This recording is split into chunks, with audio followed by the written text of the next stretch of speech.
2026ခုနှစ်ကိုလည်းအရင်နှစ်တွေလိုပဲဘာမှမတူရှာပဲပြည့်တင်သွားမှာလားဒါမှမဟုတ်အရင်ကတဲ့ပူထော်တဲ့ပူပြီးအောင်မြင်တဲ့ကိုယ့်ရဲ့ version အတိတ်တကူနဲ့ပြည့်တင်သွားမှာလားဒီနေ့ဗီဒီယိုမှာကိုယ့်ရဲ့ဘဝကို2026ခုနှစ်မှာ180ဒီဂရီပြောင်းလဲပြနိုင်မဲ့အလျက်တာကောင်6ခုကိုပြောပြသွားမှာပါ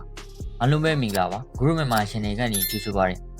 ကျွန်တော်တော်တော်များများကနေ့အတိတ်ရောက်တိုင်း goal တွေအများကြီးထားထည့်ကြပါတယ်ဒါပေမဲ့ February လလောက်ရောက်ရင်အားလုံးကပြုတ်သွားအောင် why ဘာဖြစ်လို့လဲအဖြေကတော့ကျွန်တော်တို့စီမှာစနစ်ချတဲ့အလျက်ထား habit မရှိလို့ပါမိဆွေကချောင်းတသေးဆိုရင်ဒီလိုခြုံဖို့မှတေးရှာပါတယ်ခုကစားလို့ရှိနေဒါပေမဲ့ပုံတုံရင်အရှင်ကုန်သွားတာတို့စားဝဲခေါင်းပေါ်ရောက်လာမှစားလို့တာတွေက habit မခေါင်းလို့ပါစိတ်မပူပါနဲ့အခုပြောမဲ့ habit ချုပ်ကိုကမိဆွေတို့ကိုအရင်ကတည်းပူပြီးထူးချွန်တဲ့လူတယောက်ဖြစ်လာနိုင်ရင်ကိုရင်ဖြစ်နိုင်ပါတယ် habit number 1စောစောထားပါစောစောထားတဲ့ငှက်ကအစာပူရတယ်တဲ့စောစောထားရင်မိဆွေတို့ကတခြားလူတွေတဲ့အရှင်ပူရမယ့်အပြင်ကဘာကြီးတစ်ခုလုံးအိပ်ပျော်နေရှင်မှာအေးအေးဆေးဆေးစာချက်လို့ရတယ်ကိုလို့ရှင်တာအာယုံဆိုင်ပြီးလုပ်လို့ရပါတယ်နောက်ပြီးတော့စောစောထားရင်ကိုရဲ့ဦးနှုတ်ကိုလည်းခြေလင်းစေပါတယ်တဲ့ habit number 2 master your morningစောစောထားပြီးတော့ဖုန်းကိုအရင်ဆုံးမခံမိပါနဲ့ဖုန်းထဲက message တွေ social media တွေကအုံနှုတ်ကိုမနေ့ကတည်းကစိတ်ရှုပ်စေနိုင်ပါတယ်အဲ့ဒီအစားမနေ့နူးရာနဲ့ရေတုတ်တင်ပါတယ်ပြီးရင်ကိုလက်လှုပ်ရှားမှုလုပ်ပါနောက်ပြီးတော့အရေးကြီးဆုံးကကိုဒီနေ့ဘာတွေလုပ်မလဲဆိုတာတွေကိုစာအုပ်ထဲမှာချရေးပါကိုရဲ့မနေ့ခင်ကိုကိုယ်တိုင် control လုပ်နိုင်တာကဒီနေ့တာလုံးအောင်မြင်ဖို့အခြေခံပါ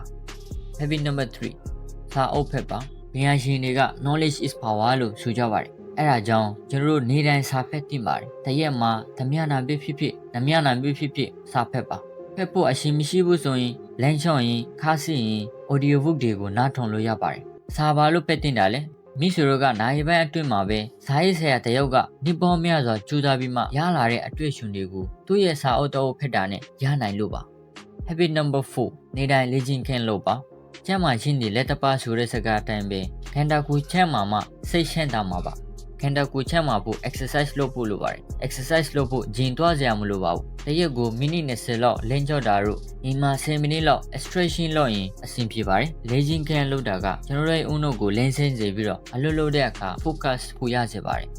habit number 5နေ့တိုင်းတင်ရပါအခုက AI ခေတ်ပါကျွန်တော်တို့မှာ flexible ဖြစ်ဖို့လိုပါတယ်အဲ့ဒါကြောင့်နေ့တိုင်းတစ်ခုခုသင်ယူသင်ပါတယ် YouTube မှာ tutorial video ကနေတစ်ခုခုသင်ယူတာပဲဖြစ်ဖြစ် podcast နားထောင်တာပဲဖြစ်ဖြစ် skill တစ်ခုခုသင်ယူသင်ပါတယ်လူတစ်ယောက်ကနေ့တိုင်း 1% တိုးတက်မယ်ဆိုရင်တစ်နှစ်အကြာမှာအဲ့ဒီလူက39%ရာခိုင်နှုန်းတိတိတိုးတက်လာနိုင်ပါတယ်အဲ့ဒါကြောင့်ကျွန်တော်တို့နေ့တိုင်းတစ်ခုခုသင်ယူသင်ပါတယ်